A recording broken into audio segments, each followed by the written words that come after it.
الحمد لله نحمده ونستعينه ونستغفره ونؤمن به ونتوكل عليه ونعوذ بالله من شرور أنفسنا ومن سيئات أعمالنا من يهده الله فلا مضل له ومن يضلله فلا هادي له ونشهد أن لا إله إلا الله وحده لا شريك له ونشهد أن سيدنا وسندنا ومولانا محمدا عبده ورسوله صلى الله تعالى عليه وعلى آله وأصحابه أجمعين أما بعد فأعوذ بالله من الشيطان الرجيم بسم الله الرحمن الرحيم يا أيها الذين آمنوا كتب عليكم الصيام كما كتب على الذين من قبلكم لعلكم تتقون قال النبي صلى الله عليه وسلم من صام رمضان إيمانا واحتسابا غفر له ما تقدم من ذنبه أو كما قال عليه الصلاة والسلام صدق الله مولانا العظيم وصدق رسوله النبي الكريم ونحن على ذلك لمن الشاهدين والشاكرين والحمد لله رب العالمين اللهم صل على سيدنا محمد النبي الأمي وعلى آله وبارك وسلم اللهم صل على سيدنا محمد النبي الأمي وعلى آله وبارك وسلم اللهم صل على سيدنا محمد النبي الأمي وعلى آله وبارك وسلم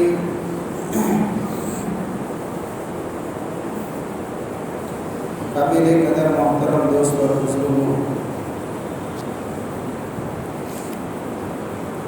رمضان کے آنے میں چند گھنٹے ہی ہے، دین کی بات نہیں کرتا ہوں، چند گھنٹے ہی رہ چکے ہیں۔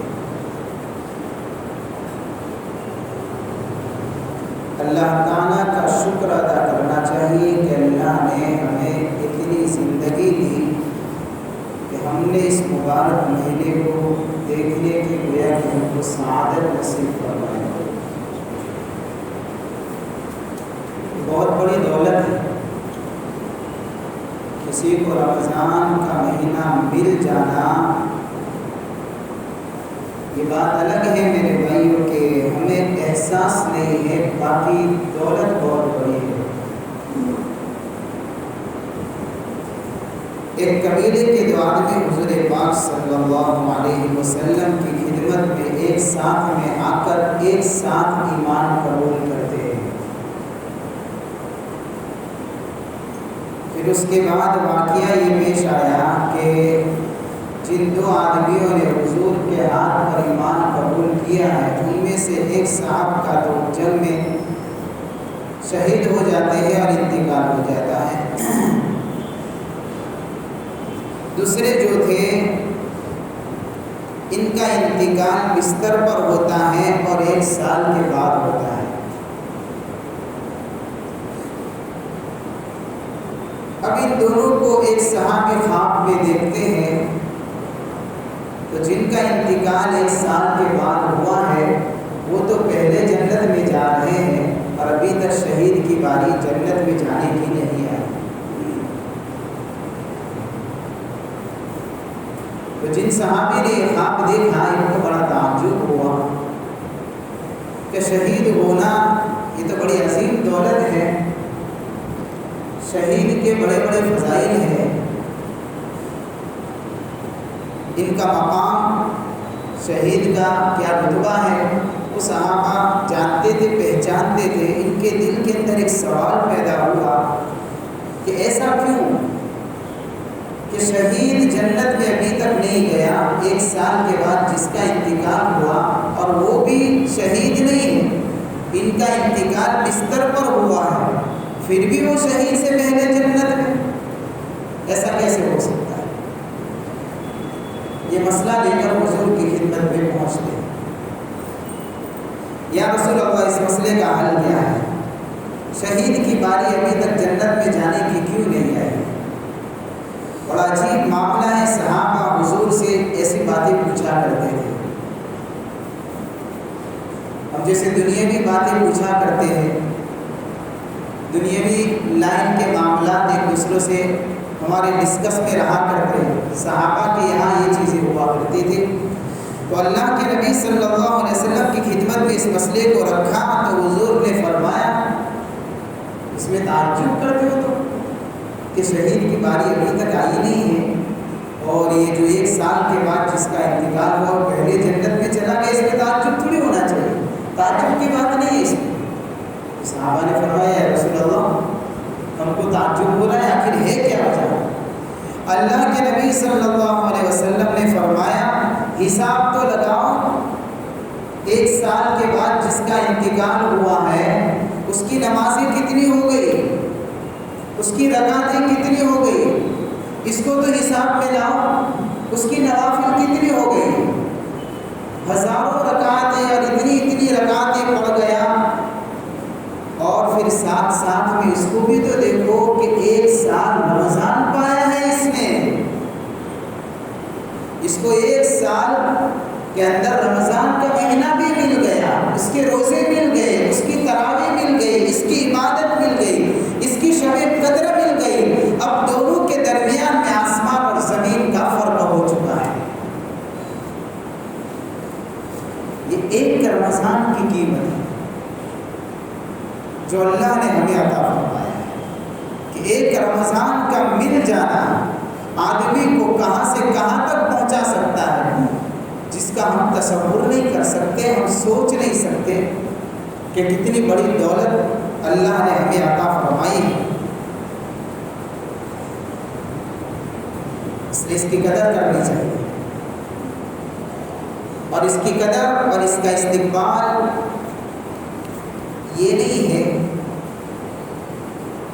کہ جلسے جلوس کیے جائیں، نعرے لگائے جائیں۔ ہمارے یہاں رمضان کا استقبال ایسا ہوتا ہے، ایک دوسرے کو مبارکبادی دیتے ہیں، رمضان مبارک، چاند مبارک، یہ مبارک، وہ مبارک، پتہ نہیں یہ استقبال تو نہیں ہے، یہ اصل استقبال نہیں ہے رمضان کا۔ رمضان کا استقبال کا انداز الگ ہے، یہاں جلسے نہیں ہیں، یہاں جلوس نہیں ہے، یہاں مساجد کو سجانا نہیں ہے، یا راستوں کو سجانا نہیں ہے، یا گھروں کو سجانا نہیں ہے، یا اچھے اچھے پکوان کی تیاری کرنا نہیں ہے۔ یہ رمضان کا استقبال نہیں ہے، رمضان کا استقبال الگ ہے۔ ایک اللہ والے فرماتے ہیں کہ رجب کا مہینہ پودا لگانے کا مہینہ ہے، شعبان کا مہینہ اس پودے کو پانی دینے کا مہینہ ہے، رمضان کا مہینہ کسی کھیتی کے کاٹنے کا مہینہ ہے۔ یہ تیاری رجب سے ہونی چاہیے۔ جس نے رجب پہ پودا لگایا ہوگا وہ رمضان کے اندر اعمال کی کھیتی کو کاٹے گا۔ اس لیے اللہ کے نبی صلی اللہ علیہ وسلم دعا فرماتے تھے جیسے رجب کا چاند نظر آتا تھا، اللہم بارک لنا فی رجب وبلغنا الی رمضان۔ دعا فرمائی، اللہ رجب کا چاند تو دیکھ لیا ہے، اس میں تو برکت عطا فرما دے اور اتنی زندگی دے دے کہ تیرے اس مبارک مہینے تک ہم پہنچ جائیں۔ تیاری اس وقت سے ہوتی تھی، آپ علیہ السلام کی زندگی کی ایکٹیویٹی بدل جایا کرتی تھی۔ جب رجب کا چاند عبادتوں میں بڑھوتری ہو جایا کرتی تھی، روزوں کی کثرت ہو جایا کرتی تھی، اللہ کے نبی صلی اللہ علیہ وسلم کے اعمال کی کیفیت بدل جایا کرتی تھی کہ اب رمضان آ رہا ہے، اس کی تیاری ابھی کرنی ہے۔ ہم تو پہلے روزے تک فجر کے اندر نظر نہیں آتے، ہماری ایکٹیویٹی بدلتی ہی نہیں ہے، ابھی ایک دن باقی، لگتا ہی نہیں ہے کہ رمضان آنے والا ہے، مساجد اسی طریقے سے خالی نظر آتی ہے۔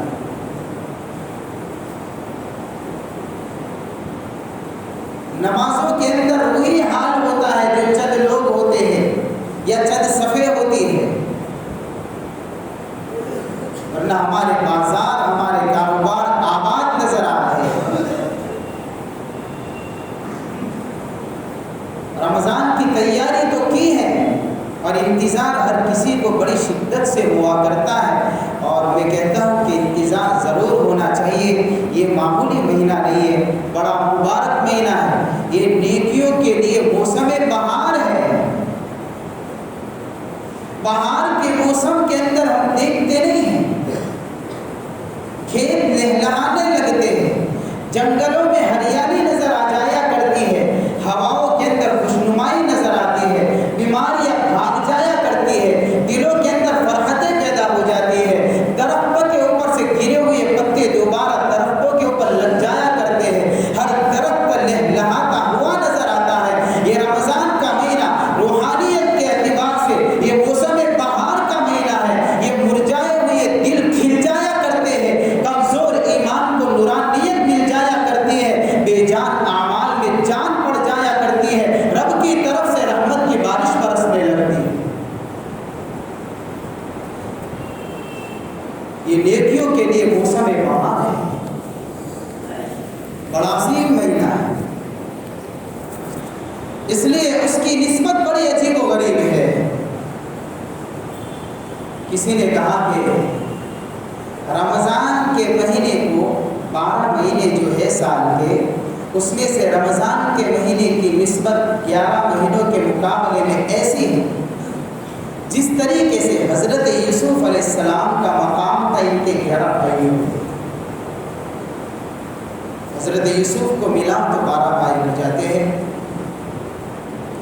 ان 12 بھائیوں میں جو نسبت حضرت یوسف کو حاصل تھی، اللہ نے ان 12 مہینوں میں رمضان کو وہ نسبت عطا فرمائی،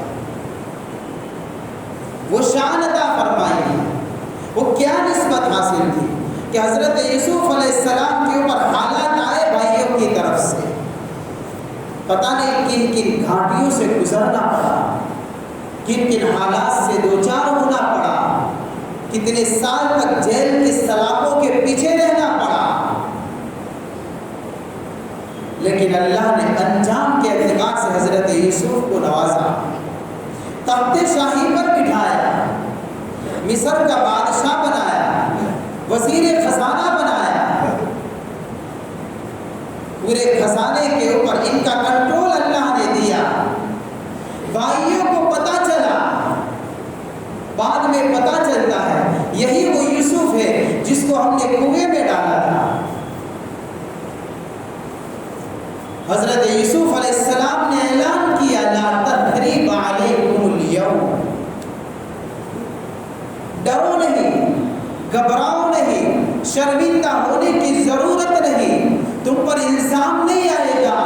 آج اللہ نے مجھے بادشاہ بنایا ہے، تمہاری معافی کا اعلان کرتا ہوں، جاؤ تم سب کو میں نے معاف کر دیا ہے۔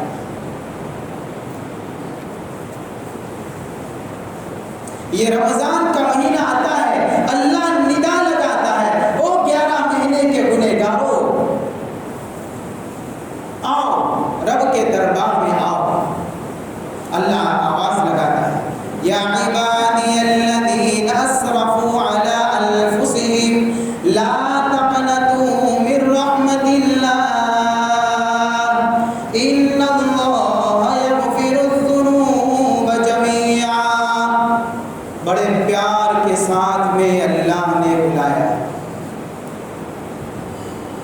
بڑا محبت بھرا انداز اللہ نے اس آیت کے اندر بیان فرمایا ہے۔ یہ اللہ کی طرف سے صدا لگ رہی ہے، اور رمضان کی ہر رات اور ہر دن لگائی جائے گی۔ اللہ کے فرشتے آواز لگائیں گے، یا عبادی الذین اسرفوا علی انفسہم، اے میرے وہ بندو، اے میرے وہ بندو۔ کون سے وہ بندے؟ نمازی، حاجی، تہجد گزار، اشراق پڑھنے والے، اوابین پڑھنے والے۔ کون سے؟ اللہ فرماتے میرے بندے تو اللہ کے بندے تو اللہ کے خاص بندے تو وہ ہوا کرتے۔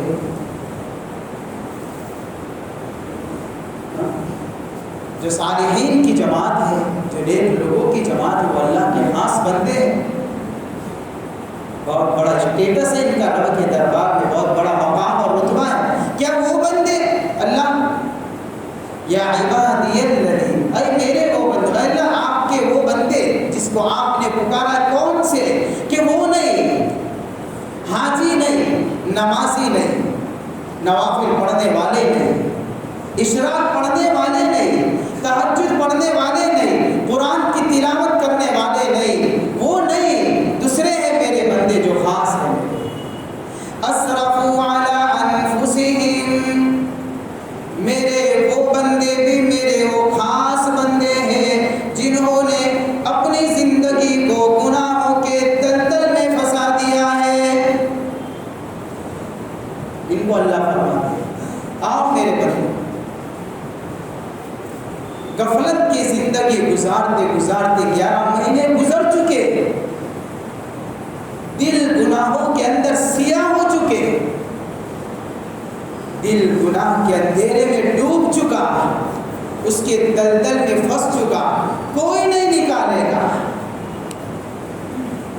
اس تڑپتے دل کو اس گناہ کے دلدل سے کوئی نہیں نکال سکتا۔ میرے بندے میری پکار سن لے تو صرف میں نکالوں گا، تیرے اس کالے دل کو ایمان کی نورانیت سے میں منور کروں گا۔ ایک مرتبہ میرے در پر میرے دروازے پر مبارک مہینہ میں نے تجھے دیا ہے۔ یا عبادی الذین اسرفوا علی انفسہم لا تقنطوا، نا امید مت ہو جانا۔ یہ دنیا والوں کے کام ہے کہ جب کوئی جرم کے اندر حد سے بڑھ جاتا ہے تو لوگ اس سے منہ موڑ لیتے ہیں، مجرموں سے نفرت کرنے لگتے ہیں، لوگ مجرموں کو جگہ نہیں دیتے ہیں، ان کے لیے سزا کا انتظار کرتے ہیں۔ میں تیرا رب ہوں، غفور الرحیم، تو یہاں آ، تیرے لیے سزا کا انتظار نہیں ہے، تیرے لیے انعام کا انتظار ہے۔ تو آ کر دیکھ تجھے کیا ملتا ہے۔ تیرے گناہوں نے آسمان اور زمین کے درمیان کے خلا کو بھر دیا ہے، بھر جانے دے۔ لیکن ایک بات یاد رکھ، میری رحمت تیرے گناہوں سے آگے ہے، میری مغفرت کا پیمانہ بڑا وسیع ہے، اس کا مقابلہ نہیں کرے گا تو، تیرے گناہ کچھ نہیں ہے میرے مغفرت کے مقابلے میں۔ ان اللہ یغفر الذنوب جميعا، اللہ فرماتے ہیں آئے گا، ایک آنسو بہائے گا رمضان کی رات کے اندر، رمضان کی قدر کرتے ہوئے رب کے سامنے روئے گا، ایک مرتبہ روئے گا، ایک آنسو آنکھوں میں سے نکلے گا، تیرے لیے مغفرت کا پروانہ سنا دوں گا میں، یہ یقین ہے۔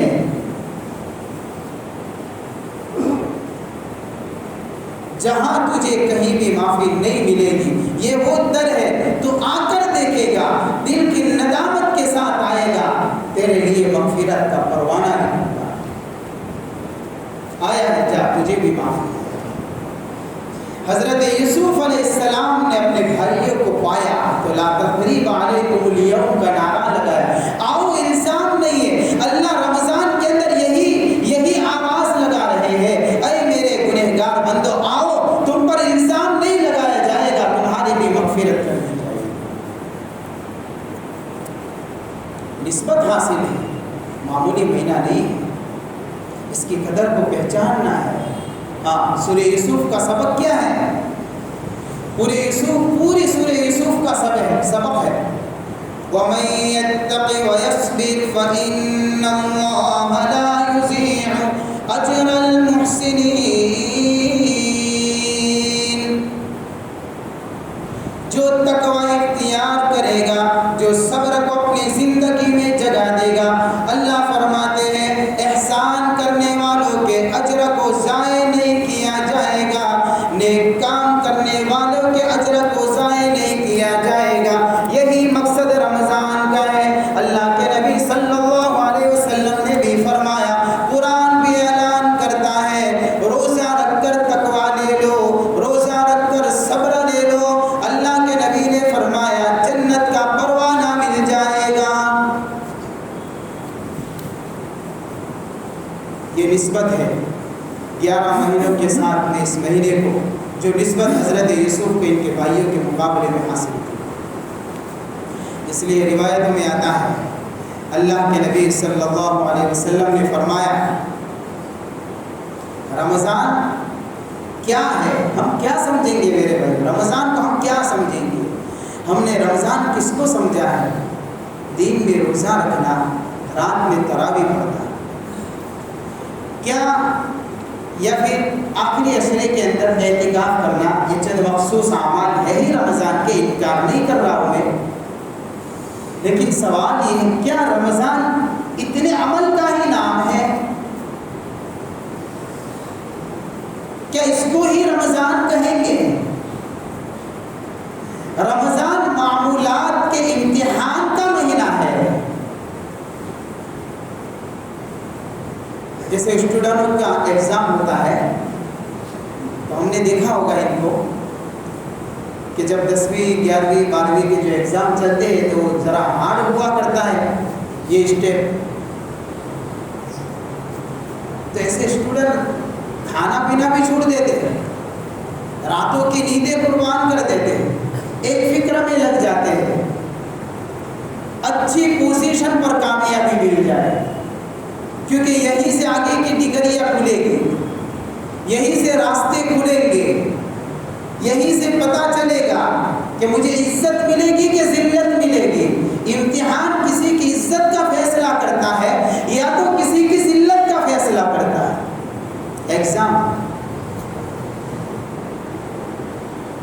فرق کیا ہے کہ ان اسکولوں میں جو ایگزام ہوتا ہے وہ معلومات کا ایگزام ہے، جو پڑھا ہے جو سکھا ہے اس کا امتحان ہے۔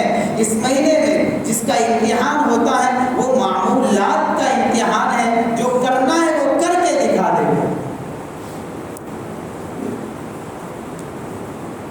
جس طریقے سے یہ معلومات کے امتحان کے اندر اسٹوڈنٹ فکر میں آ جاتا ہے اور ایک فکر سوار ہو جاتی ہے، کھانا پینا سونا سب کچھ قربان کر دیتا ہے، اس کے سامنے دنیا کی ایک پوزیشن ایک ٹارگیٹ ہوتا ہے، مجھے وہاں تک پہنچنا ہے۔ ایمان والے کو چاہیے اپنے معمولات کے امتحان کو کچھ اس انداز سے گزارے کہ اس کا ٹارگیٹ ہونا چاہیے میں اپنے معمولات کے ذریعے سے رب تک پہنچنا ہے، مجھے اللہ تک پہنچنا ہے۔ اس لیے رمضان کا مہینہ رمضانی بنانے کے لیے نہیں آتا، رمضان کا مہینہ ربانی بنانے کے لیے۔ ہم رمضان کو رمضانی طریقے سے گزارتے ہیں، یہی نتیجہ ہے۔ عید کا چاند نظر آتا ہے مساجد اور فجر کے اندر مسجدوں کے اندر خالی صفیں نظر آتی ہیں۔ کہ ہم نے اتنا تصور کر لیا، اتنی بات سوچ لی، یہ ایک مہینے کے اندر تھوڑی بہت عبادت کر لیں گے پھر تو مسئلہ حل ہو جائے گا۔ کیا اس لیے آیا تھا رمضان کا مہینہ؟ یہ رمضانی عبادت ہے کہ ماحول ملا، وقت ملا اور ہم اپنے کاروبار سے فری ہوئے، سیزن بن ہوئی تو مسجدوں میں نظر آ گئے، مساجد بھر گئی، ہر نماز کے اندر بھری ہوئی نظر آتی ہے، فجر کے اندر بھی جگہ نہیں ملتی، اول صف میں پڑھنے والے بھی پیچھے کھڑے نظر آتے ہیں، اور جیسے ہی عید کا چاند نظر آیا تو پھر جو بھری ہوئی مسجدیں تھی، اتنا بڑا مجمع گیا کہاں؟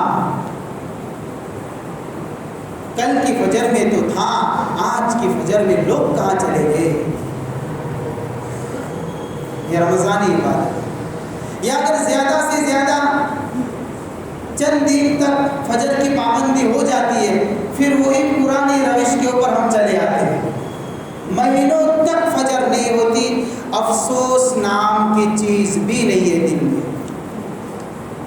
ہماری مسجدیں خالی ہوتی ہے، ہمیں افسوس تک نہیں ہوتا، دل کے اوپر کبھی گرانی نہیں گزرتی، کبھی خیال تک نہیں گزرتا۔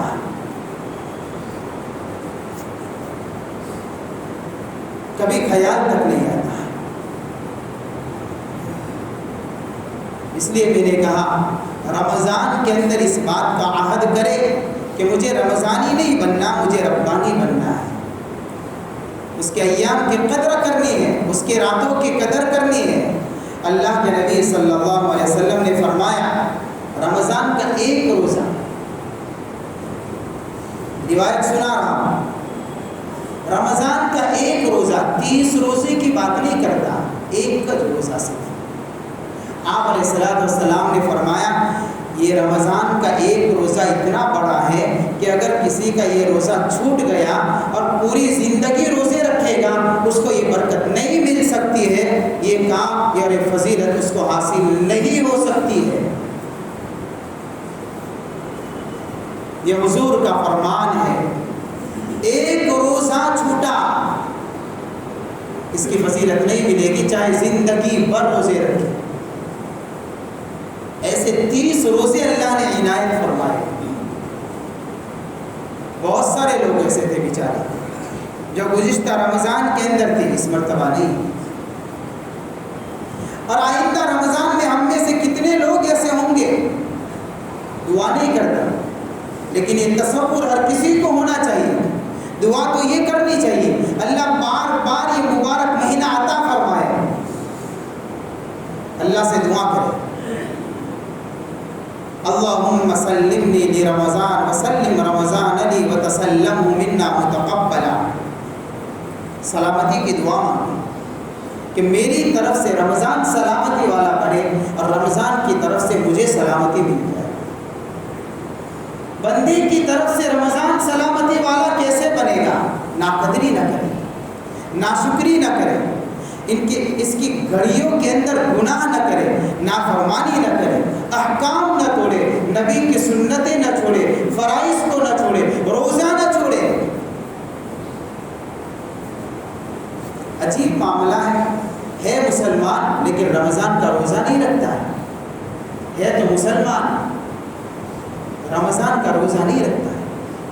بیماری والوں کا مسئلہ الگ ہے، بغیر کسی عذر کے ہٹا کٹا پھرنے والا ہے، کام کاج کر رہا ہے، روزہ نہیں ہے۔ اتنی بڑی بے حیائی، اتنی بڑی جرات، اتنے سارے روزے، یہ اللہ نے تو عطا فرمائے تھے کہ تو آتا تو تجھے مغفرت کا پروانہ ملتا۔ اتنا ہی نہیں، اللہ کے نبی نے اتنا ہی نہیں ہے، سنیے آگے حدیث پاک کے اندر آتا ہے اللہ فرشتے کو بھیجتے ہیں اور یہ فرماتے ہیں جاؤ میرے بندے کے کندھے پر ہاتھ رکھ کر اس کو شاباشی دو اور اس کو کہو تیری زندگی کا فیصلہ رب نے کر دیا ہے، تجھے معافی کا اعلان مل چکا ہے، آج سے اس طریقے سے زندگی گزارے گا کہ تیرے نامہ اعمال میں کوئی گناہ باقی نہیں رہا ہے۔ یہ مبارک بادی اللہ فرشتوں سے دلواتے ہیں، اور یہاں بے غیرتی کا یہ حال ہے کہ اللہ کے فریضے کو چھوڑ دیا جائے۔ ایک دین کو اگر چھوڑا جائے تو زندگی کے ایام اس کو وصول نہیں کر سکتے، زندگی کے ایام ناکافی ہو جائیں گے۔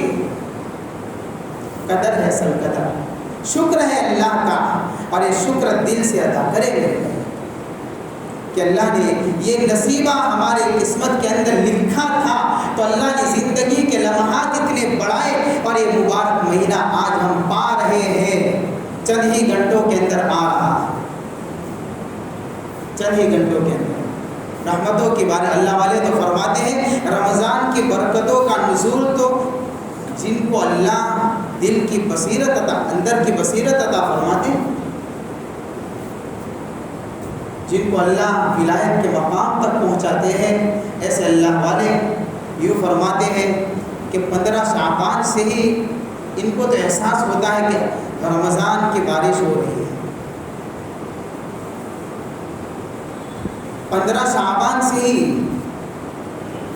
اور بہت سارے نیک لوگ ایسے گزرے ہیں کہ رمضان گزرنے کے بعد 5 مہینے 6 مہینے تک اللہ سے دعا کرتے تھے کہ اللہ رمضان تو گزر گیا، اس میں عبادتیں کی، روزے رکھے، تراویح پڑھی، 6 مہینے تک دعا کرتے تھے اللہ قبول کر لے، اور باقی 5-6 مہینے تک اس کی دعا کرتے تھے اللہ آگے آ رہا ہے مبارک مہینہ وہاں تک پہنچا دے،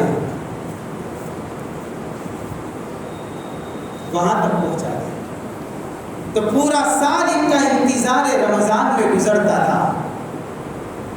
اور ایک روایت میں یہاں تک آتا ہے کہ اللہ روزے داروں کے لیے جنت کو سجاتا ہے سال کے پہلے ہی دن سے۔ رب کی طرف سے تو یہ اہتمام ہو رمضان کے آنے سے پہلے کہ سال کے پہلے ہی دن سے اللہ اپنے بندوں کے لیے جنت کو سجائے۔ کس کے لیے بنائی ہے جنت؟ اللہ کو ضرورت نہیں ہے، رب بڑا بے نیاز ہے، رب کو کیا ضرورت ہے؟ کس کے لیے سجا رہے ہیں اللہ؟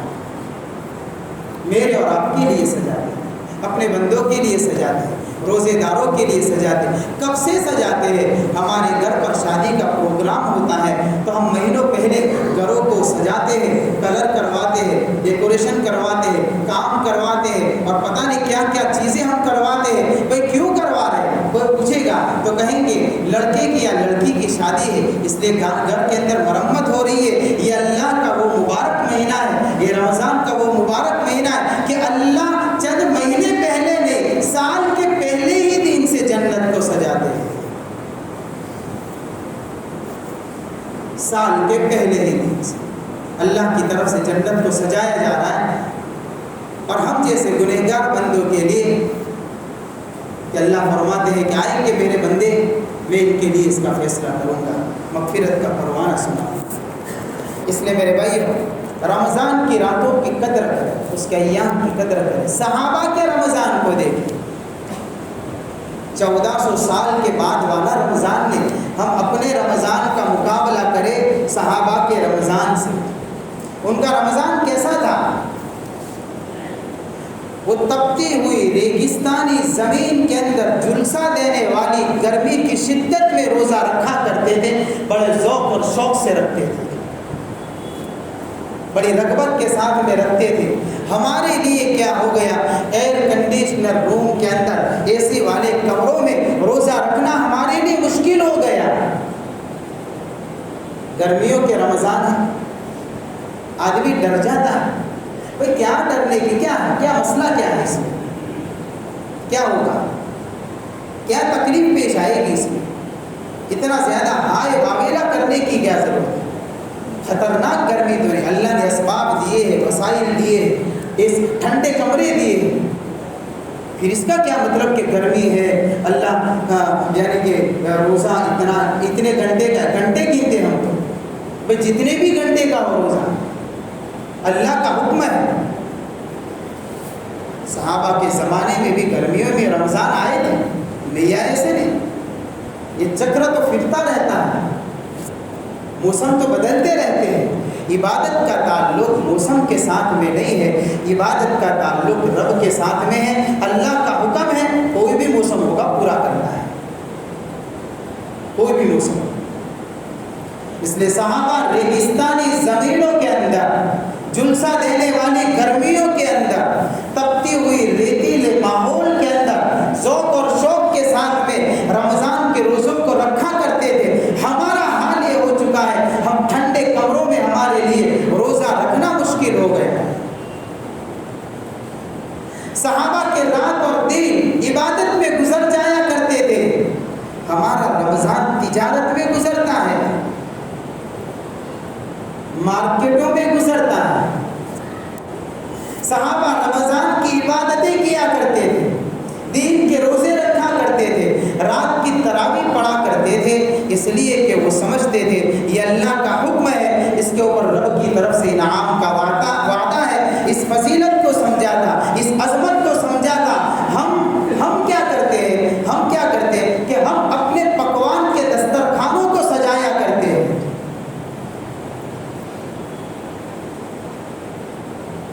ہم اپنے پکوان کے دسترخوانوں کو سجایا کرتے ہیں۔ ایک رمضان صحابہ کا دیکھیں کہ جب افطاری کے لیے بیٹھا کرتے تھے، گن سکتے ہیں اتنی ہی کھجوریں ہوا کرتی تھی، باقی کچھ کھانے پینے کی کوئی دوسری غذائیں بڑی مشکل سے مل جایا کرتی تھی۔ ہمارے دسترخوان جب افطاری کے سج جایا کرتے ہیں تو اتنا ہوتا ہے کہ اللہ کا جتنا بھی شکر ادا کرو کم ہے، لیکن اس کے باوجود دل کے اوپر کبھی شکر کا تصور تک نہیں گزرتا۔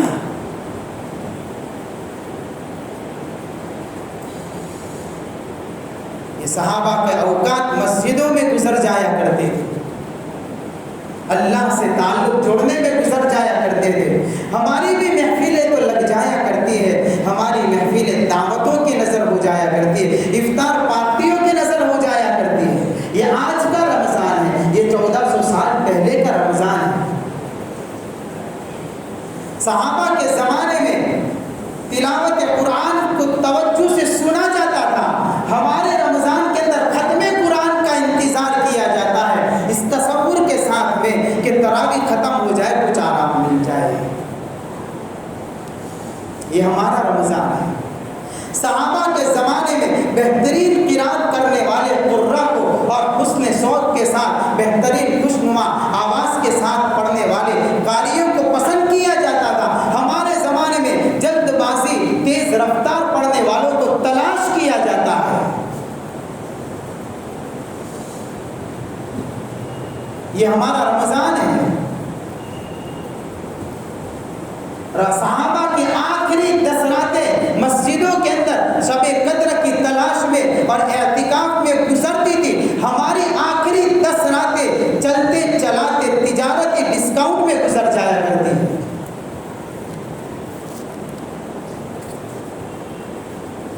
بی بی تفاوت را اس کجا استتا بکجا، کسی فارسی شاعر کی بات۔ دیکھیں تو صحیح یہ ڈفرنس کو تو دیکھیں، کہاں سے کہاں تک پہنچ گیا ہمارا رمضان۔ ہم رات کو دیکھیں گے گلیوں کے اندر نوجوان بچیاں کھیلتی ہوئی بغیر پردے کے نظر آئے گی، کوئی نہیں بولے گا، نہ باپ بولے گا نہ ماں بولے گی۔ اور نوجوانوں کو دیکھیں گے مستقل آفسوں کے اندر اور گپ شپ کرتے ہوئے، محفلیں لگاتے ہوئے اور طرح طرح کے کھیل کھیلتے ہوئے نظر آئیں گے۔ یہ سوائے وقت کے ضائع کرنے کے کچھ نہیں ہے۔ اور ایسی محفلوں کے اندر گناہ ہو جایا کرتے ہیں۔ میں نہیں کہتا ہوں کہ گناہ ہوتے ہیں، لیکن محفلیں جب ایسی لگتی ہے تو ظاہر سی بات ہے شیطان تو ہے ہی اسی کے لیے، وہ ایسی محفلوں کو بہکایا کرتا ہے، پھر گناہ ہو جائے۔ رمضان کی راتیں قیمتی، رمضان کے دن قیمتی اللہ نے ہمیں عطا فرمائے ہیں۔ اللہ کا شکر ادا کریں، بار بار یہ دعائیں پڑھتے رہے، اللہم اعنی علی ذکرک و شکرک و حسن عبادتی۔ اے اللہ بہترین ذکر کرو، تیرا شکر ادا کرو، اچھی طریقے سے عبادت کرو، اس کے اوپر تو میری مدد فرما دے۔ یہ مانگنے سے ملتا ہے میرے بھائی۔ رمضان کا مل جانا کمال نہیں ہے، رمضان کے اندر اللہ کی عبادت کی توفیق کا مل جانا یہ کمال ہے۔ کمال تو یہ ہے، ورنہ بہت سارے بندے ایسے ہوں گے کہ رمضان تو ملے گا، اگر اللہ ناراض ہے تو رمضان کی عبادت کی توفیق نہیں ملے گی۔ جیسے بہت سارے بندے ایسے ہیں حرم کے اندر جاتے ہیں حج کرنے کے ارادے سے، لیکن اللہ کی توفیق نہیں ہوتی، حرم کی ایک نماز نہیں ملتی ہے، باجماعت نماز نہیں ملتی ہے، بیت اللہ کے سامنے کھڑے ہو کر اللہ کا حکم پورا کرنے کی توفیق نہیں ہوتی۔ یہ تو رب کی توفیق کا مسئلہ ہے، وما توفیقی الا باللہ، وما توفیقی الا باللہ۔ اللہ فرماتے ہیں میری توفیق کے بغیر ایک قدم بھی نہیں بڑھ سکتا کسی کا. اس لیے بار بار دعا اللہم اعنی علی ذکرک و شکرک و حسن عبادتک. اللہ مدد کر دے, اللہ مدد کر دے. تو بڑا بے نیاز ہے, تجھے ضرورت نہیں ہے, ہم سب جانتے ہیں تجھے اپنے بندوں کی عبادت کی ضرورت نہیں ہے, لیکن اللہ میں تو تیرا محتاج ہوں, تو مدد کرے گا, میں عبادت کروں گا, میری آخرت بن جائے گی. میری عبادت کرنے سے تیری بڑائی میں بڑھوتری نہیں ہوگی, تو پہلے سے ہی بڑا ہے. میری عبادت کے چھوڑنے سے تیری کبریائی میں کمی نہیں آئے گی, لیکن میری آخرت برباد ہو جائے گی. مانگنا ہے, کوئی مانگتا ہے تو اوپر جو ہاتھ اٹھتے وہ کبھی خالی ہاتھ نہیں لوٹا کرتے. اس لیے میرے بھائیو چند مختصر باتیں تھیں جو میں نے آپ کے سامنے رکھی. امید ہے انشاءاللہ کہ کل پہلی تراویح, ایک تو یہ نیت کر لیں ایک بھی تراویح نہیں جائے گی انشاءاللہ. یہ نہیں کہ 4-5 دن مسجد بھری ہوئی نظر آئے پھر پیچھے کی صف کے اندر سے لوگ غائب ہو جائے, نہیں, ایک بھی تراویح نہیں جائے گی. ہم رب کا قرآن سنیں گے, اللہ کا قرآن سنیں گے. اللہ کا شکر ہے لوگ گانے سنا کرتے ہیں, ان کے گانوں کے اندر فتنے کی باتیں پڑا کرتی ہے, ایمان کی نورانیت ختم ہو جایا کرتی ہے. اللہ کا شکر ہے کہ اس نے ہم کو وہ مہینہ عطا فرمایا کہ ہم اللہ کا کلام سنیں گے, اللہ دلوں میں ایمان کا نور اتارے. یہ زندگیوں کو بدلتا ہے, اس کی کیفیت بڑی عجیب و غریب ہے, بڑا پرتاثیر کلام ہے. ایک بھی تراویح نہیں جائے, خود سنیں گے, اچھے طریقے سے سنیں گے. بلکہ میں تو ایک بات آگے بڑھ کر یہ کہتا ہوں کہ لوگ بھی ہمت کرے آہستہ تراویح پڑھانے کا ماحول بنانا. تراویح اطمینان سے ہو, ہمت کرے. 1 گھنٹہ ہوتا ہے, 1.5 اگر 2 گھنٹے ہو گئے تو کیا مسئلہ, ماحول بنانا.